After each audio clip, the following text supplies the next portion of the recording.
It's good to see you all again. And for some of you, it's 2 weekends in a row because we had our spring grand ceremony last weekend for our Divine Parent. So it's nice to see you all again this week to honor our Divine Parent, our founder, Ikigami Konko Daijin. Again, everyone with birthdays this month, happy birthday to you who have birthdays, and also for our loved ones with their spiritual birthdays. So this month, we also, as I recited at the Mitama altar, we have some special birthdays this month. The first year anniversary for Miss Harue Jane Gentile, and also earlier our Hokyo, our minister's assistant, Michelle Kuruma was here. It's her father-in-law's first memorial service as well. And then it's a quarter of a century ago already. Mitch Fukuda's anniversary, special birthday, is this month. Um, could still remember Mitch.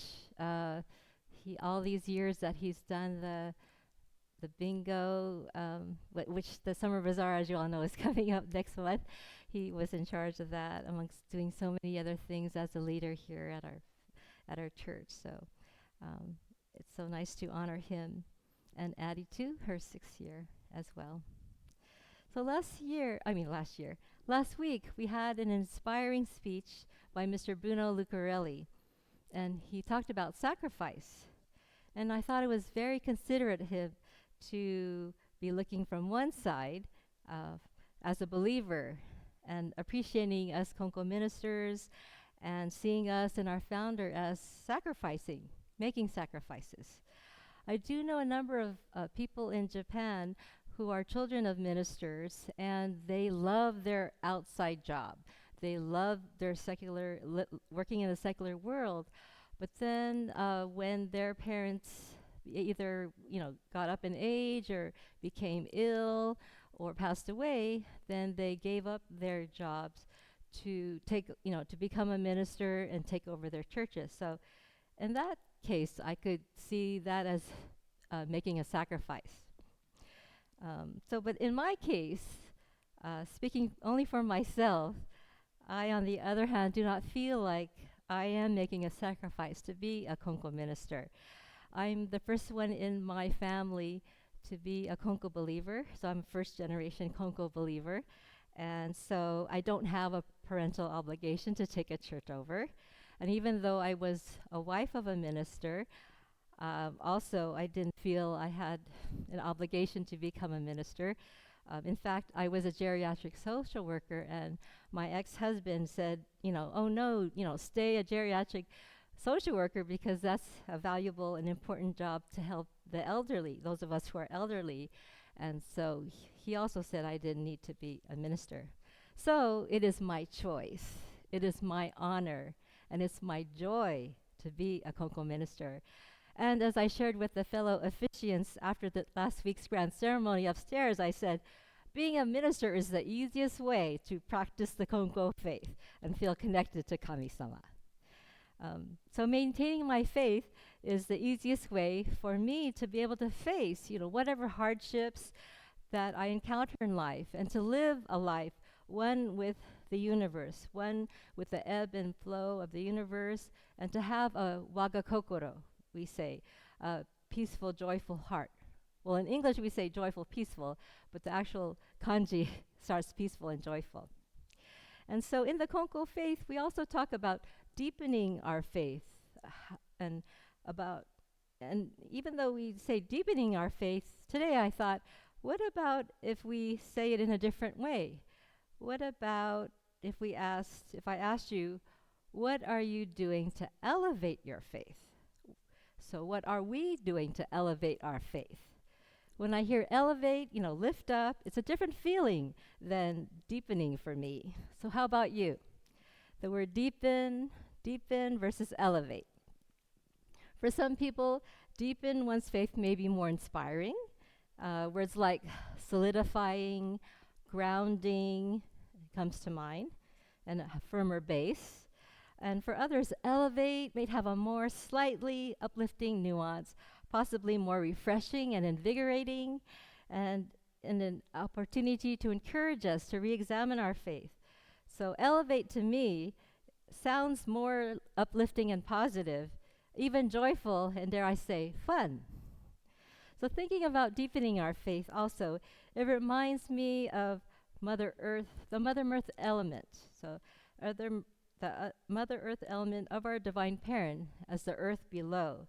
And then when I think of elevate, I think of our Father element, the heavens, the sun, the moon, the stars, the planets above me.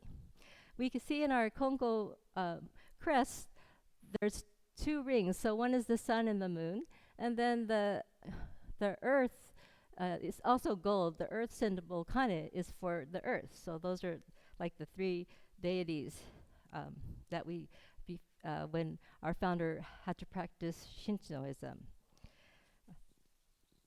So together, depending on deepening and elevating my faith, it reminds me of the adoration prayer. We recited that today on page 7.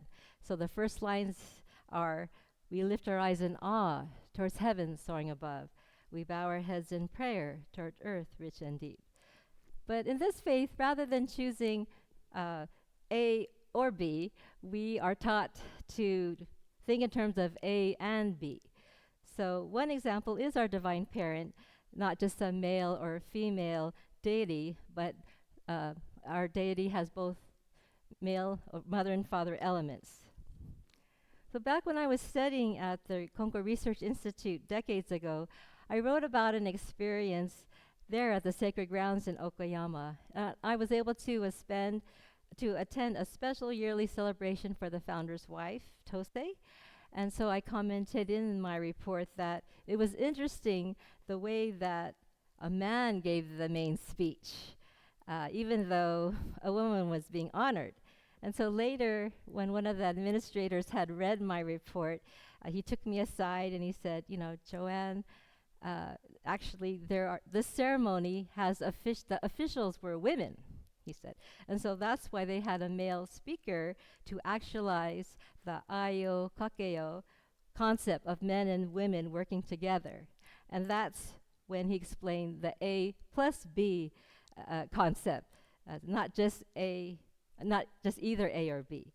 So it's being inclusive, just like the Konko faith. So I'll rephrase my question. What are we doing to both deepen and elevate our faith? So we have first-generation believers who value this faith, and they come to a regular Toritsugi mediation. It could be once a week, every other week, once every 3 weeks, and once a month. And some people come twice in a week. So a number of them, they are also taking Japanese classes because they want to eventually understand the faith by reading the founder's own words in Japanese, just like I did. I went through that process too, where like I guess I want to learn what it really means in Japanese. So I started taking Japanese classes. So my main purpose was to study Japanese to understand the Tenchi Kakisuke, the divine reminder, in Japanese. And it wasn't so much to converse with other people who spoke Japanese, but that's a great perk to have. And I think we've also taught, besides Toritsugi mediation, that other ways to deepen and elevate our faith is, of course, to pray. Praying, we have our conference this year. The Konko Church of North America theme is pray anytime, anywhere, for anything. And then also, reading books, sacred scriptures, and books about the founder's faith. And as you are doing today, attending a service, whether in person or online. And those in person have the opportunity to share our faith during refreshments or before the service. And those of us online, they have the opportunity. They join our faith study groups twice a month, and also our services that we have a prayer service, and then we have a selected teaching or concept, and we discuss that. And of course, volunteering, goyo. This goyo is the service that we do in appreciation to our divine parent Kami.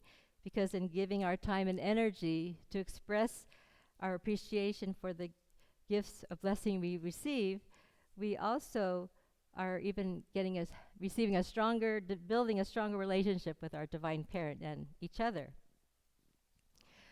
So we do have a conference this year. It's a joint conference with our Hawaii folks, and that's going to be in Applegate near Auburn, earlier next month.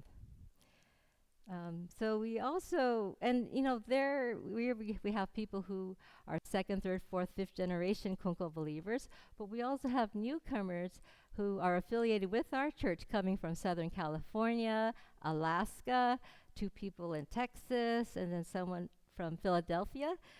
Also, they're their first times to coming to this conference, so it's going to be very exciting. So I think going to a conference is a nice way to also re-examine and energize our faith. And another way that we can deepen and elevate our faith is to practice Higiri. So does anyone know what Higiri means? So this is the kanji, day and cut. So it's like having a cutoff date or a due date. So Higiri. So I wanted to talk about that a little bit. So for the past couple of months on my off time while I'm at home, I've been helping to polish the English of a translation of the book Embracing the World Through the Konko Faith. And this is written by the Reverend Yoshitsugu Fukushima. So Reverend Fukushima, he was the head of the Konko Theological Research Institute at the headquarters. He was also the director of the Konko International Center at one time. He's in his 90s now, so he really wants us to finish up the Japanese chapters and translate it into English, before he transitions. So in chapter 4, it's titled Passage of Time in the section Days Set in Prayers, subsection Higiri and Matsuri. Reverend Fukushima, he asks us to think about the time of living with faith through Konko Daijin's words, Higiri. And so Higiri, as I mentioned, it indicates it's the day that a request that you make is fulfilled. So Higiri indicates the day your request is fulfilled. Or it's the number of days that you pray to receive blessings when you're facing a human difficulty, such as sickness or serious illness within a family. The founder's son, Konko Hagio, shared with us in Gorikai 2, the second book of teachings in the sacred scriptures, this quote: "Set your own due date to receive divine blessings, then give your requests. Ask to receive divine blessings within a week, or within a day, or even immediately. If there is no sign of blessings on your due date, request again. If there is still no sign, request again for a third time. You must not give up. Request persistently and watch for divine blessing." So the key is don't give up. So in present-day society, why haven't we Konko ministers encourage believers to set a due date for blessings? So Reverend Fukushima, he ventures to respond that we may not really understand what Konko Daiji meant by this word Higiri. He goes on to say that, more importantly, it's because the origin of the term Higiri is connected with the prediction of miraculous workings with ancient professionals made through their prayers to deities, and Konkokyo strive to help people overcome superstitious beliefs, such that the frequent use of the word Higiri in those days would have resulted in people making the mistaken belief that Konkokyo encourages magical or mysterious practices. In modern society, the restraint or hesitancy in the use of Higiri is also based on the idea that some mediators worry about being blamed by their followers for the lack of predicted outcomes. For example, mediators worry that people they speak to about receiving or realizing divine blessings within, say, 3 days, and then they don't receive that requested outcome, would be disappointed.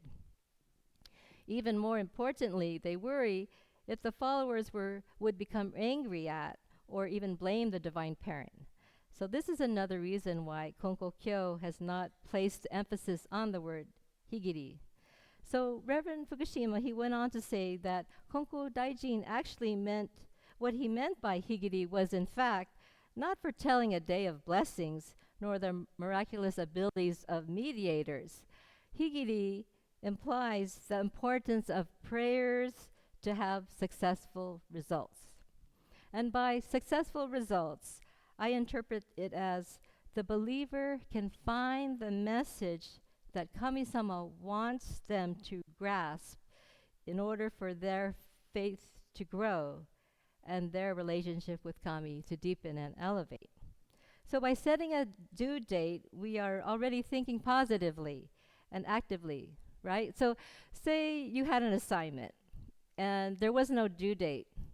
How strongly are you going to work on that assignment if you don't have a due date, right?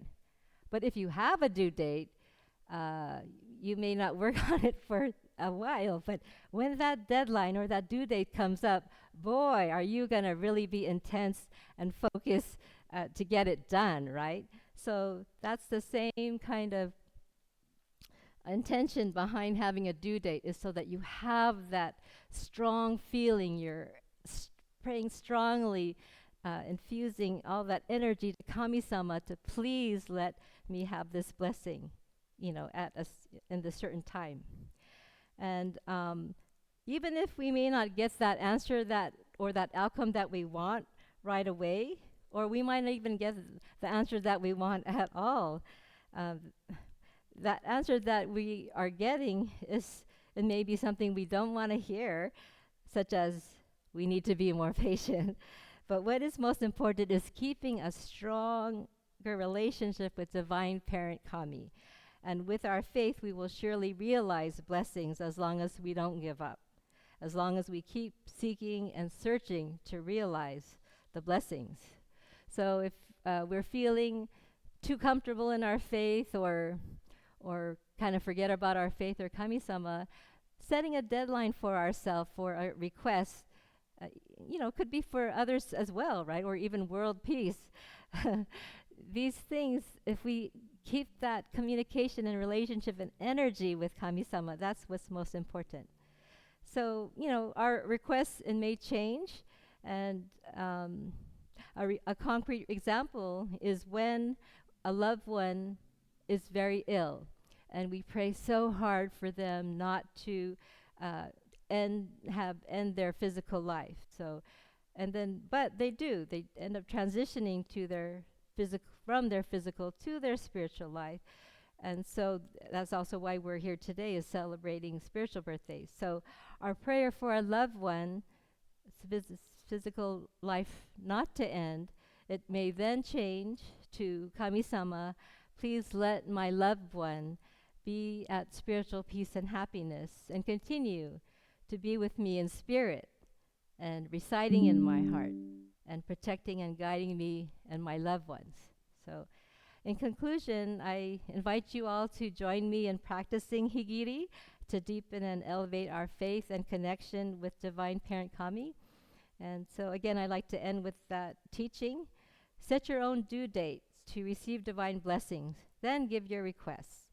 Ask to receive divine blessings within a week or within a day, or even immediately. If there is no sign of blessings on your due date, request again. If there's still no sign, request again for a third time. You must not give up. Request persistently and watch for divine blessings. And when we get to that stage where we really feel like one with the universe and going with the ebb and flow of it, we go through hardships, but we maintain our faith. This is a good tool to get you there, that practicing of the Higiri. So thank you, and let's have a heart that watches for and realizes our divine blessings from Kami. Thank you.